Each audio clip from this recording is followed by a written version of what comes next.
আসসালামু আলাইকুম দর্শক, কেমন আছেন? আলহামদুলিল্লাহ। আমি এখন বানাবো ময়দা দিয়ে রুটি। আটাগুলো প্রথমত সিদ্ধ করে নিছি, এখন আমি রুটিগুলো বানাবো। আটা হলো ছানার মধ্যে সব কিছু ভালো করে যদি আটাগুলো ছেনে সুন্দর করে নেন তাহলে রুটিগুলো ভালো হয়।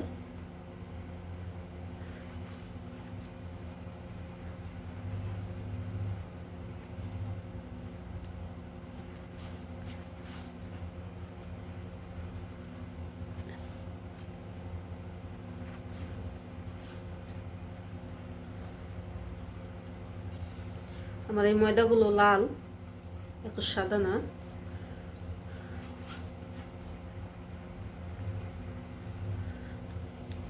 ডোগুলো ছোট ছোট করে বানাইতে হয়।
সিদ্ধ করা আটার রুটি খেতে মজাই আলাদা। আর মূলত আটাগুলো একটু নরম করে ছানলে বলতে বেশি সময় লাগে না। আমাদের এখানে ফ্রি নাই, আমরা একটা টাইসের উপরে বানাইছি ফ্রির মতন।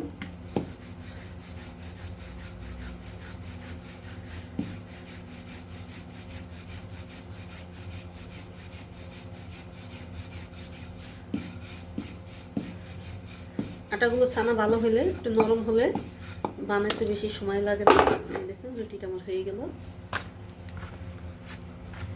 আর রুটি যত পাতলা করে বানাবেন তত খেতে মজা হবে বেশি।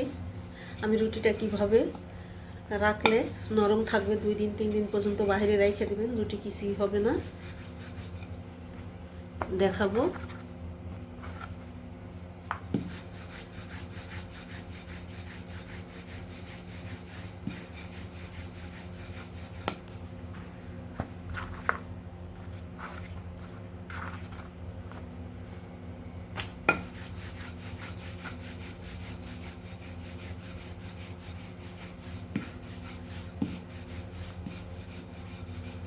অনেকে মোটা রুটি পছন্দ, আমাদের মোটা রুটি পছন্দ না, আমার হাজবেন্ডও না, আমি এরকম পাতলা করে রুটি বানাইলে এটার মজাই আলাদা। এখন আমি রুটিগুলো ভেজে নিচ্ছি, 2টা তাওয়ায় দিচ্ছি।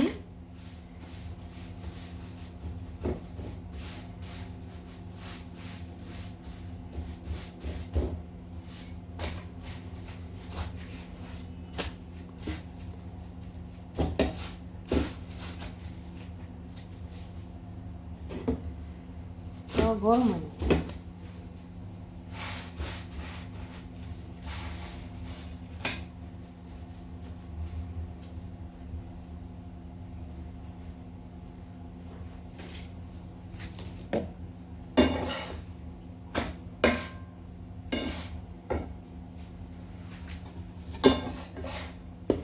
এই দেখেন ফুলকো ফুলকো রুটি হয়েছে। 2টা তাওয়ায় দিচ্ছি।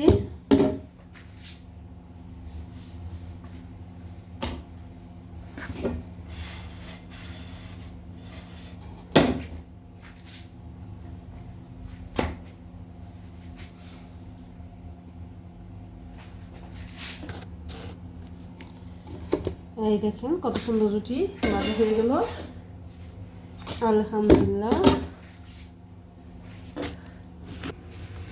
এই দেখেন এভাবে রুটিগুলো মোটা কাপড় দিয়ে বা তোয়াল্লা দিয়ে এভাবে ঢেকে রাখবেন। গরম গরম রুটি চুলাই থেকে যখন নামাইবেন সাথে সাথে, তাহলে 2 দিন 3 দিন রুটিগুলো বাইরে থাকবো, নরম থাকবো, কিছুই হবে না। দেখছেন কীভাবে রেখেছি। এখন আমি এভাবে ঢাকনা দিয়ে দমে রেখে দেবো। এখান থেকে গরম গরম বের করবো আর খাইব। রুটিগুলো ভাইজা আনছি, এখন গরম গরম হাঁসের মাংস দিয়ে খাইব। এই দেখেন হাঁসের মাংসগুলো।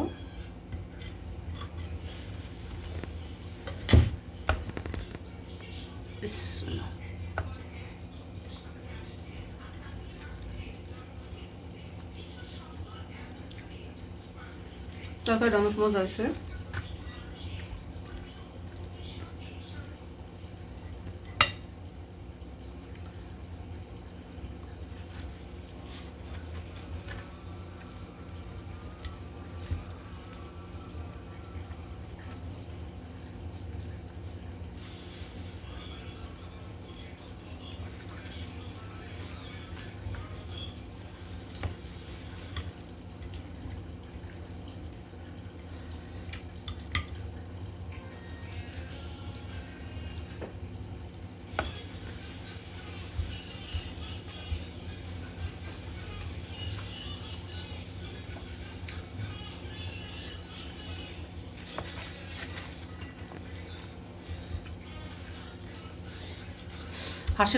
হাঁসের মাংস চেয়ে হাঁসের ঝোলটা বেশি মজা লাগে সবসময়।